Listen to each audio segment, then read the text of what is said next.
Hello, my friends. Welcome to another installment of Batman GM Rants and Raves. Talks about this, that, and the other thing. Please ignore the sounds of the drone in the background. Hopefully, that's not too distracting. That is the generator on my RV running. And we all like to have electricity.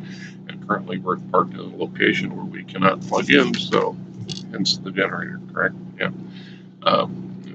Recently, I've been reviewing Middle Earth role-playing game system, Mark My Ice, and in part of that review, I've been looking at the various races, per se, in Lord of the Rings and their connections to our gaming genre, and it's all together. Recently, well, maybe not recently, but a while back here, the interesting conversation with somebody on the RPG Brigade channel about Gary Gygax and how heavily influenced he was by Tolkien's works, Lord of the Rings, The Hobbit, Chameleon, so on and so forth. And I know pretty sure that Gary Gygax's version of Dungeons and Dragons is not the be-all or beginning of this game phenomenon as we know it. I know there was several other game systems that were concocted about the same time or slightly before he'd come up with his idea, and his idea was in part influenced because of these other games, and he wanted to create something of his own, in his own work, but he borrowed heavily from the existing literature of the day, and of course Lord of the Rings played a huge crucial part. And in that, this is where we get the basis for the elves and the elvish culture. The elves that as mythology, Earth mythology has it, is a completely different set of characteristics than what we have as what we consider the acceptable traditional elf race in RPGs today. I'm not a big student of that particular subject, but I do know that if you look at a lot of the fairy races, the pixies and the brownies and the Sylvian, what have you, the dryads and so on, those were more in line with what mythology considered the elf, and perhaps maybe to some degree even the house elves from Harry Potter, if you make that argument, because they don't look like anything like any of the elves we have in Lord of the Rings, let alone the lion's share of our RPGs as we know it. So one of the things that Iron Crown Enterprises produced was a number of source books, of course. This particular one was called Lauren and the Halls of the Elven Smiths. I've done a review on this, or I will individually by itself. I'm focused mostly on this chapter 4 called The Elves and their diversity. This is where we get things like wood elves and wild elves and gray elves and high elves, as we know it in Dungeons and Dragons, and then their translations into your other game systems of the day. From them, Gygax based off the works of Tolkien. Professor Tolkien did an extensive amount of backstory work. He did a god-awful amount of pre-world building scenario stuff and short stories and things that worked up to these masterpieces that we know as the literary greats of The Hobbit and Lord of the Rings. And from that information, the creators and writers at Iron Crown Enterprises were able to elaborate more about the Elvish peoples, which Gygax basically did the same thing. He acquired pretty much the same information, and although he used creative license, which in the writing community, there's a lot of people who don't quite get what the difference is. Outright plagiarism, it would be in some aspects what these guys did. What these guys did is plagiarized, except they legally did it because they had permission, they had a license from the Tolkien estate to create Middle Earth. the RPG. That allowed them to verbatim use Professor Tolkien's work and embellish and fluff it up to make it, give it filler. Gygax, on the other hand, did not have that right. He may have talked to the estate. He may have talked to Tolkien's family. Maybe even, I don't know if Tolkien was alive at that point when Gygax started concocting this stuff. I don't know that he would have communicated with him or not, but you never know. Gygax had to use creative license, so he took the information and stuff that Tolkien had created and rewrote it. He wrote it in his own words and his own twists to it, enough so that it allowed it to pass muster.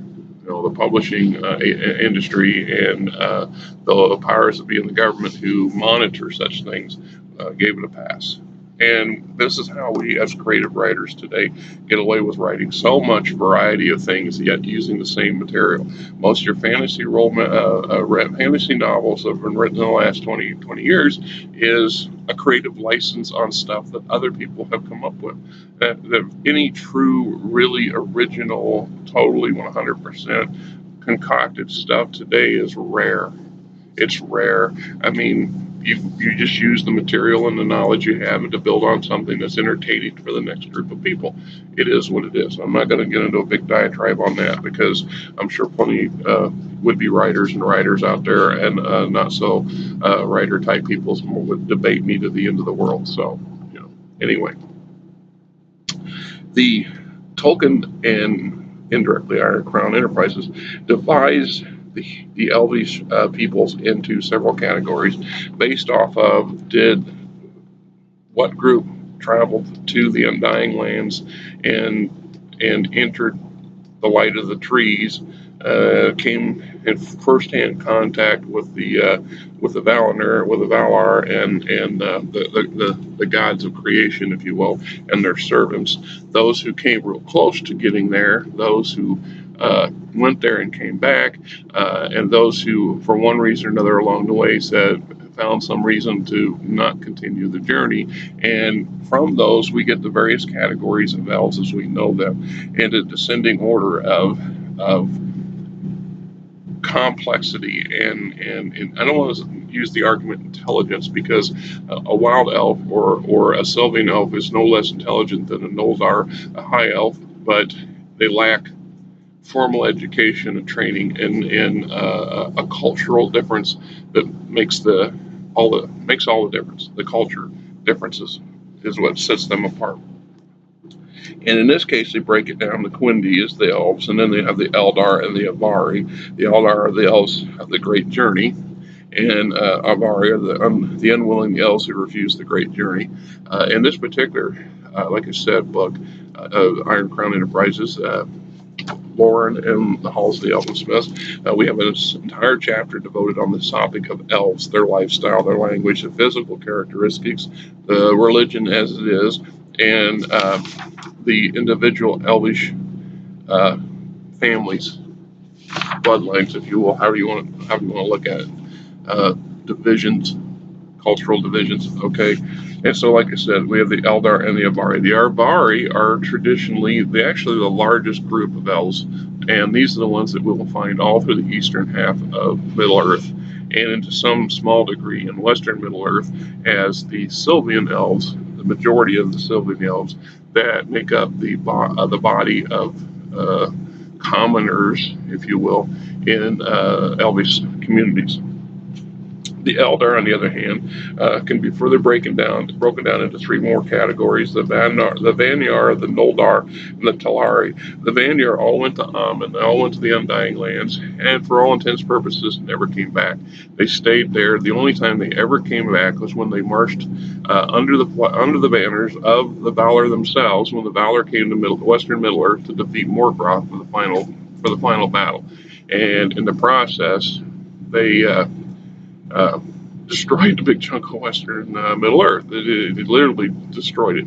And then they went back, never came back. And according to the Tolkien canon, there's never been another Valar or Vanyar elf ever stepped foot out of the Undying Lands before or since that particular incident.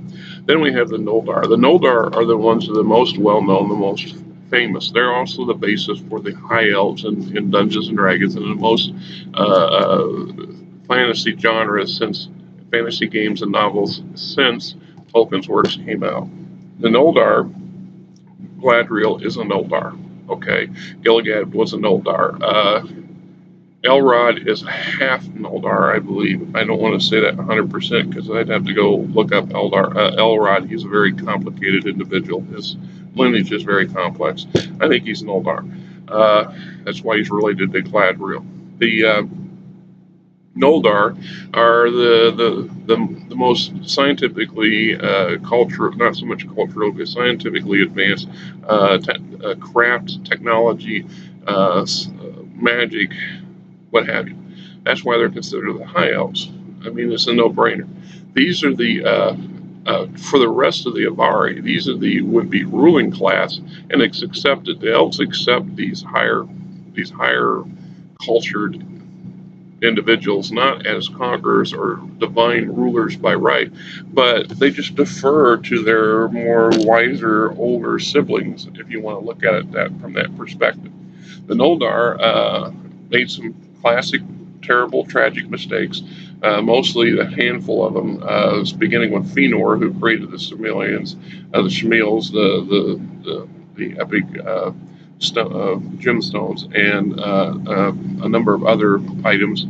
When Morgoth escaped from the Amun and took them with him, Fëanor made a vow, and in kind, his family followed suit, and in kind, their retainers and friends and associates and fellow Noldar followed suit, and the lion's share of the Noldar marched for the Undying Lands against the wishes of the Valar.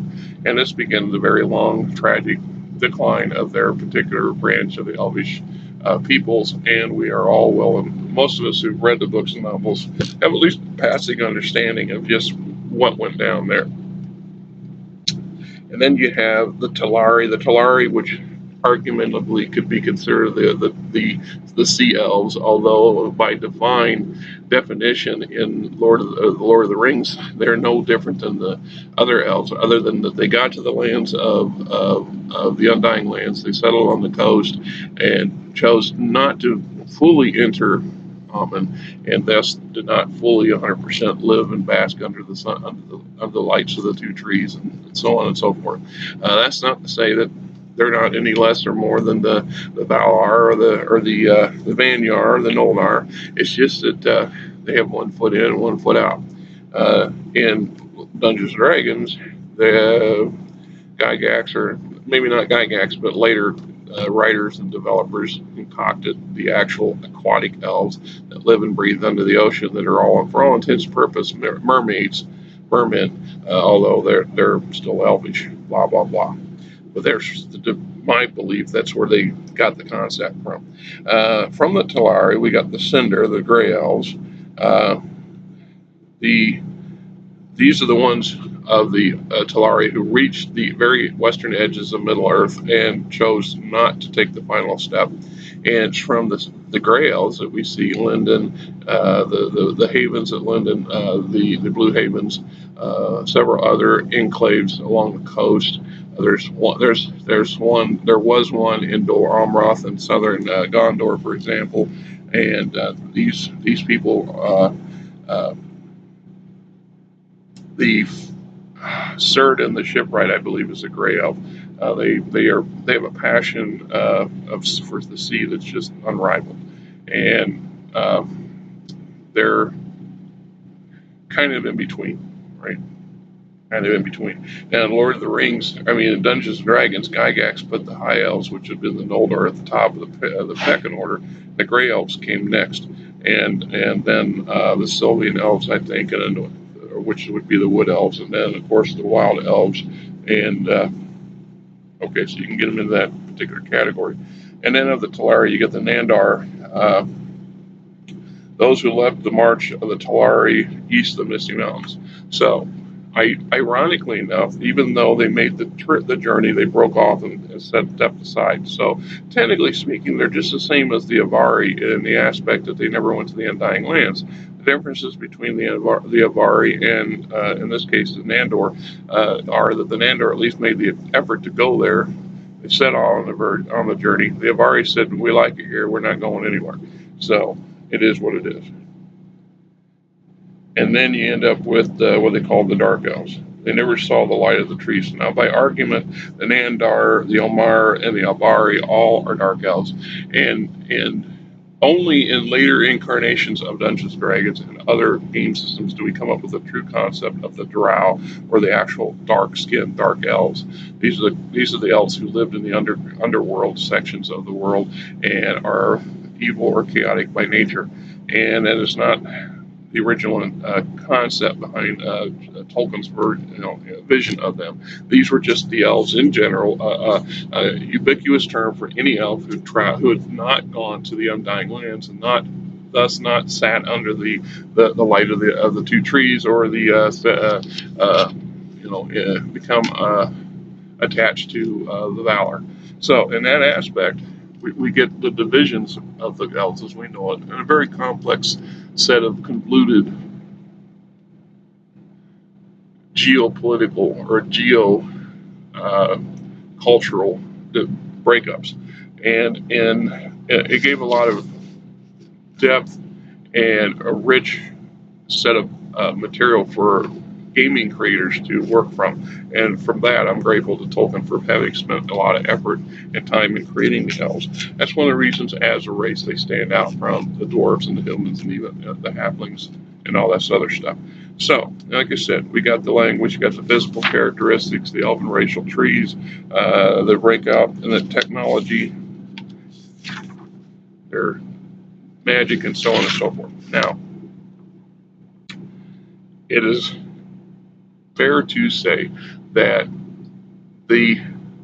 one of the most complicated races to play properly, and one of the reasons now in Dungeons and Dragons and a lot of other gaming systems that came along, they modified this. But in Lord of the Rings, Tolkien created basically they are the firstborn of the. I'm not sure how to categorize them. Right, they're in the same category as humans. They're not servants, servants of the gods per se, because we have the Mire and the actual servants of the gods.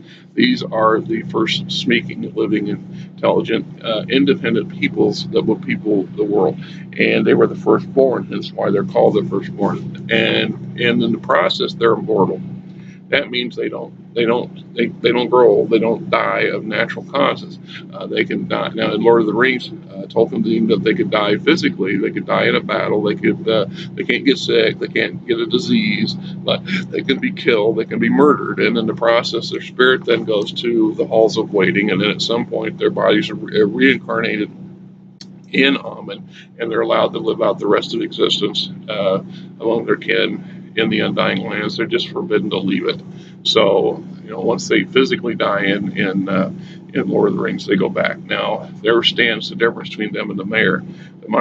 We see that example at the end of the second movie or the second novel, where Gandalf, who is a wizard, but he's also a Mire, one of the servants of the gods, is killed in a battle with the Balrog, and his spirit travels back to the Undying Lands, where he spends a bit of time in proverbial out of time and place, and is then reincarnated and sent back to finish his task. So had he been an elf, he would not have come back. Galadriel would die. She wasn't coming back. She'd be reborn in the Undying Lands at some point, but she would not be back to finish the job. So that's the reason Gandalf was able to do what he did. It's because of who he really was.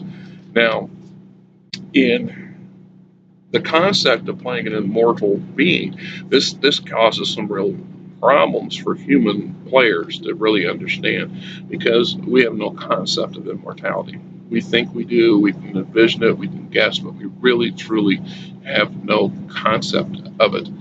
Thus, if we truly played the races as they are set out in our role-playing games, we would find that elves are the most complicated ones to play and probably the least played, because for all intents and purposes, they should be so about, they shouldn't spend as much time as they do involved in the world of culture, politics and culture, and so on and so forth, with the exception of maybe the wild elves and the Sylvan elves, who, even though they too are immortal, they are more closely tied to the land than their more advanced brethren. So, and that's my opinion on that. Now, I have run a couple of campaigns over the 40 years I've been doing this thing of pure elvish characters, and it created some significant challenges. One of the issues I've always had with the fact that uh, in gaming mechanics, you can advance quite rapidly and unrealistically. You can gain level 10 and level 20 in less than a year of game time, if you want to go from that perspective, when in reality, it should take a lifetime, to reach that category, that capability, because you lived your life. You spent a lot of time not hacking and carving your way through enemies and gaining experience. Experience pool should grow much, much more slowly than it does, but then that slows down the gaming, and lots of people don't like it. And then we ended up with that min-max mindset where we want it all now, and we want it fast and faster and faster because we got the video game bug in our head. We want to be able, we don't have, or we have that ADD attention deficit disorder BS, where we can't focus for very long and we lose interest in something. Well, if I've got gamers that have that problem, they don't game with me for too long, because one of the things I really like is a long game. I like the game to last, and if I have a group of players and they're friends or associates and they love the gaming, they'll do the same thing. And to me, a short campaign is under 6 months of real world time. And we only get together once a week. You're talking, 25, 30 sessions, and then maybe we're done. And I've run campaigns that lasted years, 3, 4, 5 years. And the only reason they broke up was because of changes in our personal lives, where players had, for one reason or other, dropped out, or I had to change my venue, and things just work out that way. It is life. Now, I grant you, that was much when I was younger. The longer games were more in my past. As I've gotten older, I still strive for them, because I like to have the depth whenever possible. It just adds flavor, especially when I got the same group of people. But it doesn't always play out that way. So that was one of my biggest pet peeves. It's like running a game of nothing but dwarves. There's unique challenges and entertainment value in doing that. The elves, much harder to do, because, like I said, as immortals, their cares and concerns for the world should be different. They should have that longer view, and thus much harder for us to comprehend and play. Something to consider. Just my opinion. So there's my take on the elves as seen in Lord of the Rings and generally in our gaming industry today. I hope you've enjoyed it. Don't enjoy it. You agree, you disagree, comment, make a comment, tell your buddies, tell your friends. If you don't, you do. It's all great. It's all good. Next thing, we're off to the next one, right? All right.